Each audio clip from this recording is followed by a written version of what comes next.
Welcome to Cold Water for a Thirsty Soul podcast with your host, Rita Kurtz. Tuesday, June 23rd, 2020 edition. Housekeeper or slave? Finding deeper meaning in the life of Filipino author Tizon, a Pulitzer Prize-winning journalist. Americans lack the importance of accepting practices of other cultures.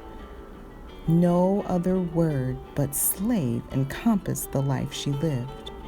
Tizon. Tizon's conflated delivery of the term slave in 2017 in the Atlantic newspaper feature, My Family's Slave, makes for instant arguments when a reader takes on his story.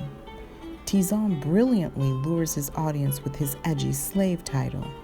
He describes the relationship between his family's housemaid and the issues with the family in treating her poorly. Tizon brazenly describes her as a slave. The term slave often depicts a dirty lowlife, completely ignorant simpleton, where their feet resemble those of elephants that trample the hot deserts of Zimbabwe because their daily chores have taken a toll, type slaves. Tizon, who is Filipino-American, takes the American viewpoint of slavery, which is deeply rooted in the culture of Antebellum black slavery of the Civil War. Antebellum slaves unwillingly worked in the fields of the South, often uneducated but never simpletons. They worked hard to make sure to please their masters. They still had dignity and respect in my eyes, as they are human. They were human, no matter the price.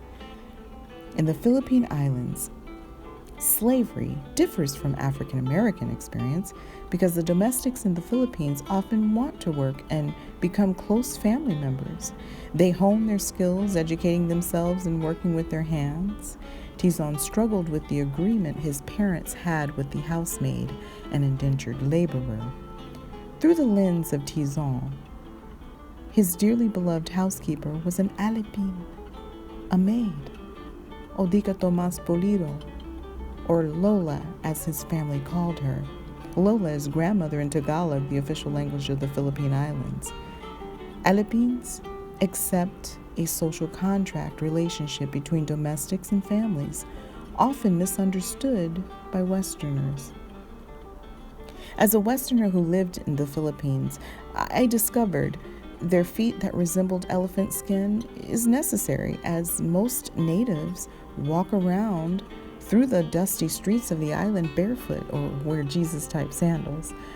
Well-manicured, pretty toes are the least of their concerns, and to belittle alipins because they want and need to work contrasts some of Tizon's comments.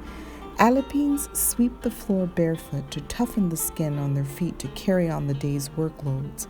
Shoes often hinder them as they climb on their makeshift shanty roofs for repairs, or climb the banana trees barefoot to reach the plentiful harvest.